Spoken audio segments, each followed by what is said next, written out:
लग गया। अब आपको सिर्फ इस रेकॉर्ड को देखना है, इसमें से आईपी मिल जाएगा, अल्टीमेटली आईपी बता दिया। अगर तो क्लाइंट में एबिलिटी होती कि क्लाइंट डीएनएस को क्यूरी करते हुए मेल सर्वर का नाम बता देता, यानी आप सोचें कि अगर आपके ईमेल एड्रेस इस तरह से होते tahir@xyz.forward.com, फिर ये प्रॉब्लम ना, लेकिन ऐसा नहीं है। अगर ऐसा होता तो और बहुत सारे प्रॉब्लम्स आ जाते, क्योंकि ईमेल सर्वर एक से ज़्यादा भी हो सकते हैं। बात समझ में आ रही? इसलिए ऐसा कभी भी नहीं होता।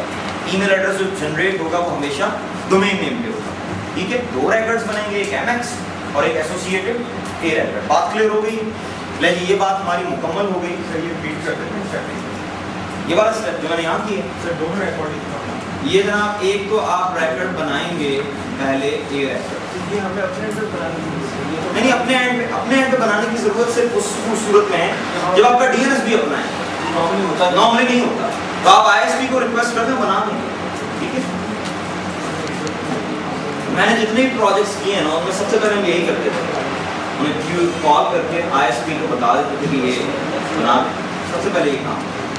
फॉर एग्जाम्पल एसएमटीपी, और यहाँ मैंने दे दिया ये मेरे मेल सर्वर का आईपी। ठीक है, सर ये आपके मेल हाँ यूज पेरेंट डोमेन क्या यहाँ पे आपने कुछ भी लिख सकते हैं। इधर आप जो मर्जी लिख लें, कोई सिग्निफिकेंस नहीं है इसकी, ये बात याद रखिए। यहाँ जो आपने लिखना है ना, it has nothing to do, इसका ताल्लुक सिर्फ डीएनएस से। ठीक है, यहाँ आप कुछ भी लिख सकते हैं। तो मैंने एसएमटीपी लिख दिया, उसके बाद क्या किया मैंने, एमएक्स रेकॉर्ड, और एमएक्स रेकॉर्ड में ब्राउज करके वो जो मैंने ए रेकॉर्ड बनाया है वो बता दिया। अभी अगर मैं क्यूरी करूं, तो ये दोनों मेल सर्वर्स के आईपीज आ गए। आप क्यूरी करके देखें, आप डीएनएस कमांड प्रॉम्प्ट पे आए और लेट मी चेक इस पे रिवर्स ऑन बना हुआ है, क्योंकि मैं एरर बिल्कुल नहीं देखना चाहता, रिकॉर्डेड एरर बिल्कुल भी नहीं।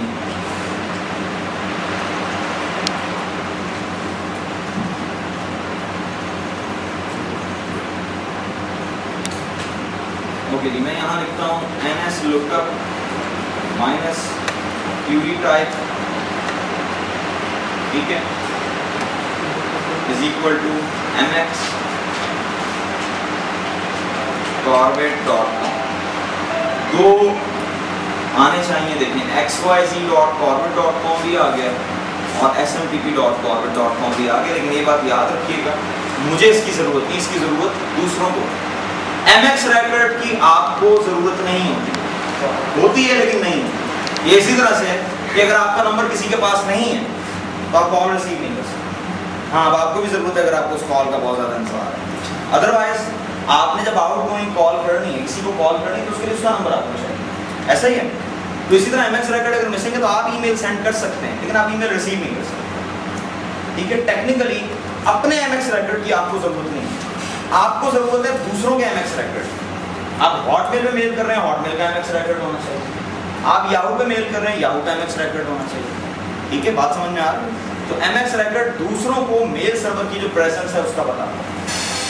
बात याद रहेगी, हौसला है ना, परेशान तो नहीं है, जबरदस्त है जी। ये काम हमारा हो गया, और जब हम राउटिंग डोमेन जी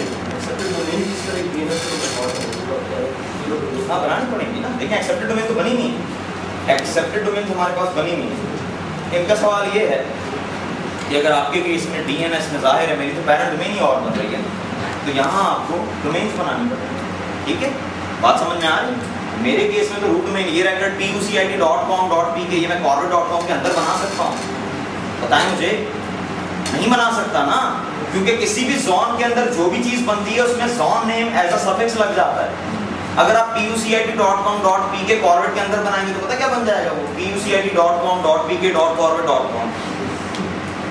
ठीक है, बात समझ में आ रही है? तो इस नाम की डोमेन्स बननी चाहिए, ज़हन में रखना। 3 डिफरेंट जोन बना दें तो रिक्वायरमेंट पूरी हो जाएगी। लेकिन यहाँ तक बात क्लियर हो गई है, ये बात मुकम्मल हो गई है। अब हम नेक्स्ट आर्टिकल पे आते हैं। इसमें कोई क्वेश्चन है तो आप कर सकते हैं, लॉजिकल क्वेश्चन और ज़बरदस्ती क्वेश्चन ढूंढना नहीं है, अगर ज़हन में आ रहा है तो कर लें, टाइम हमने किल नहीं कर। ओके जी, नेक्स्ट हम करने लगे हैं ट्रांसपोर्ट रूल्स। और मुझे 1-2 मिनट में बेशक आपकी जो रिकॉर्डिंग है इन्हें पॉज कर दें, मुझे ऑफिस में आना। क्या करने लगे हैं, ट्रांसपोर्ट रूल्स। नेम से क्या ध्यान में आता है कि बेसिकली ट्रांसपोर्ट का मतलब क्या है, ईमेल फ्लो। ट्रांसपोर्ट रूल्स का मतलब क्या है कि आप जो ईमेल फ्लो है उसमें कुछ कंडीशन लगा रहे हैं, ठीक है। वो कंडीशन आप क्यों लगा रहे हैं? फॉर पॉलिसी एंड कंप्लायंस, ठीक है। समटाइम ये होता है कि यूजर छोड़ के जा रहा है, फॉर एग्जांपल कंपनी में एक यूजर था, वो कंपनी छोड़ के जा रहा है, ठीक है, और उसने दूसरी जो कंपनी ज्वाइन की है वो आपका कंपेटिटर है, ठीक है। 1 मंथ का उसने नोटिस दिया और 1 मंथ की बात वो उस कंपेटिटर के पास है, तो आप चाहते हैं कि वो जो 1 महीने की उसकी एक्टिविटी है उसको चेक किया जाए, ठीक है। या केस हो सकता है कि आपका एक एम्प्लॉय कंपनी छोड़ के चला गया, दूसरी कंपनी में चला गया और अब आपको खतरा है कि किसी और को भी ना ले जाए, तो आप चेक लगा रहे हैं कि वो कोई भी मेल करे, ये बंदा इस बंदे को मेल करे, मेल ड्रॉप कर दो, ठीक है।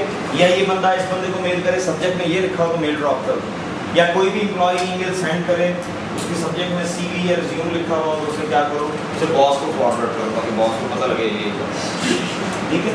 इस तरह की जो चीज़ें हैं पॉलिसी एंड कंप्लायंस, वो आप अचीव करते हैं by transport rules. Transport rule में बेसिकली 2-3 चीज़ें होती हैं, ठीक है, बेसिक लेवल पे।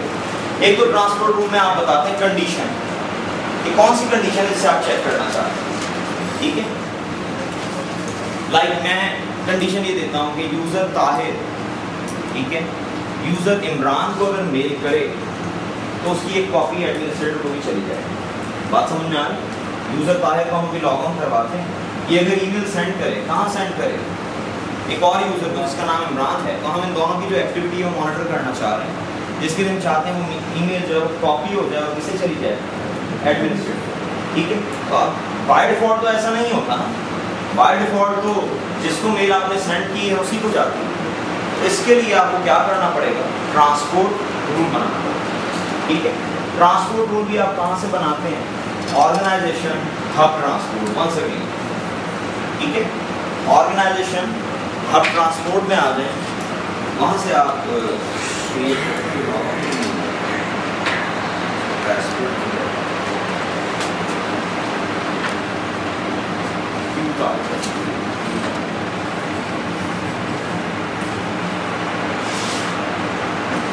जी एक्सचेंज सर्वर में आ जाते हैं और यहाँ पे आप देखें अब ट्रांसपोर्ट, ये क्या लिखा हुआ है? Transport rule. इस वक्त कोई ट्रांसपोर्ट रूल नहीं है, ठीक है। इस वक्त आपके सामने कोई ट्रांसपोर्ट रूल नहीं, और ट्रांसपोर्ट रूल में इतनी ज़्यादा चीज़ें हैं कि अब आप नेक्स्ट लेक्चर तक ट्रांसपोर्ट रूल में जो कुछ चीज़ें आपको नजर आ रही हैं आप चेक कर सकते हैं, बहुत कुछ है इसमें। मैं जी ट्रांसपोर्ट रूल बना रहा हूँ कि ताहिर, ये जो मेरा इसका यूज़र है, ये अगर ईमेल करे किसी इमरान को, मैं ये मेल कर रहा हूँ, न्यू मेल मैंने की, और ये मैं ईमेल किसे कर रहा हूँ? इमरान। अभी मेरा कोई ट्रांसपोर्ट रूल इफेक्टिव नहीं है, ठीक है। तो मैं मेल कर रहा हूँ इमरान को और उसके बाद हम लॉग ऑन करवाएंगे किसे? एडमिनिस्ट्रेटर। बात समझ में आती है। और चेक क्या करेंगे कि क्या ये ईमेल एडमिनिस्ट्रेटर को भी ये डेफिनेटली नहीं चाहिए, ठीक है। जब जाने का सवाल ही नहीं पैदा होता, लेकिन मैं अभी चेक नहीं करवा रहा आपको, बस ये याद रखिएगा। पहली मेल मैंने की, मैं ये 2 पे क्लिक करता हूँ, यहाँ पे इमरान आ जाएगा, लिस्ट आ जाएगी, इसमें आपको कॉन्टेक्ट नजर आएंगे, इसमें इमरान भी होगा, ये जनाब की तरह इमरान, ये रहा इमरान खान @lunch.edu, ठीक है, ये जनाब की बात समझ में आती है। ओके किया और सब्जेक्ट में क्या लिख दिया? मेल 1, ठीक है। बस ये याद रखिएगा, मेल 1, ये मेल फॉरवर्ड नहीं होगी क्योंकि अभी ट्रांसपोर्ट रूल नहीं बनाया। ट्रांसपोर्ट रूल ठीक है ना, मैं आपको ईमेल कर रहा हूँ, मैं एक एक्टिविटी, मैंने मेल सेंड किया, आप रिसीवर हैं, तो वो मेल ओनर को तो नहीं जाएगी ना बाय डिफॉल्ट। ट्रांसपोर्ट रूल तो ये करता है। ट्रांसपोर्ट रूल नहीं, जो मैसेजिंग पाइपलाइन है उसमें कंडीशन लगा रहा है, एक फिल्टर लगा रहा है, कंडीशन लगा रहा है। वो कंडीशन ये हो सकती है मेल ड्रॉप कर दो, ये भी हो सकती है कि ताहिर ने मेल की, मैंने आपको ईमेल की है, और ट्रांसपोर्ट रूल क्या कह रहा है कि यूजर ताहिर, यूजर मुबशिर को जो भी ईमेल करे वो ड्रॉप कर दो, यूजर को नोटिफाई किए हो जाए, ठीक है। आप ये भी कर सकते हैं कि यूजर ताहिर यूजर मुबशिर को जो मेल करे वो फॉरवर्ड करो उमर को, और मुबशिर को बताओ, यानी मुबशिर के पास जो मेल अपीयर हो उसमें ये शो होगा कि ये मेल जिसकी कॉपी नहीं गई। और ये भी हो सकता है कि यूजर ताहिर ईमेल सेंड करे मुबशिर को, तो उसकी ब्लैंक कार्बन कॉपी भेजो, यानी रिसीवर को नहीं पता लगेगा कि इसकी कॉपी गई। ये सब आपके कंट्रोल में। ट्रांसपोर्ट रूल में बहुत